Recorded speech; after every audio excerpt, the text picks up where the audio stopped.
শান্তি দিচ্ছেন আল্লাহ তাআলা তাদেরকে নিরাপদে রেখেছেন, ভালো রেখেছেন। ইয়াতিহা রিজকুহা মিন কুল্লি মাকান, প্রত্যেকটা জায়গা থেকে আল্লাহর পক্ষ থেকে রিজিক আসতো। ফাকাফারাত বিআনউমিল্লাহ, তারা আল্লাহর নিয়ামত অস্বীকার করে বলেছে, নাশকরি করেছে। ফাআযাকাল্লাহু লিবাসাল জু'i ওয়াল খাউফি বিমা কানু ইয়াসনাউন, তাদের এই নাশকরির কারণে আল্লাহ তাআলা তাদেরকে আল্লাহ রাব্বুল আলামিন দুর্ভিক্ষ, অভাব-অনটন, আশঙ্কা এবং ভয়ের শাস্তি দুনিয়াতে দিয়েছেন, আখিরাতে তো বটেই।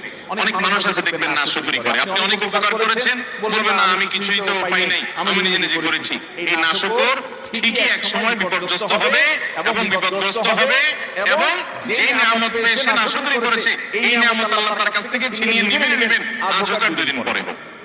বিধায় এই ধরনের গুনাহ থেকে আমরা বেঁচে থাকবো তো ইনশাআল্লাহ। অনেক মানুষ আছে দেখবেন আল্লাহর শুকর খুব আদায় করে, মানুষের শুকর আদায় করে না, আছে না নাই? অনেক লোক আছে ঢাকা শহরে আসার সময়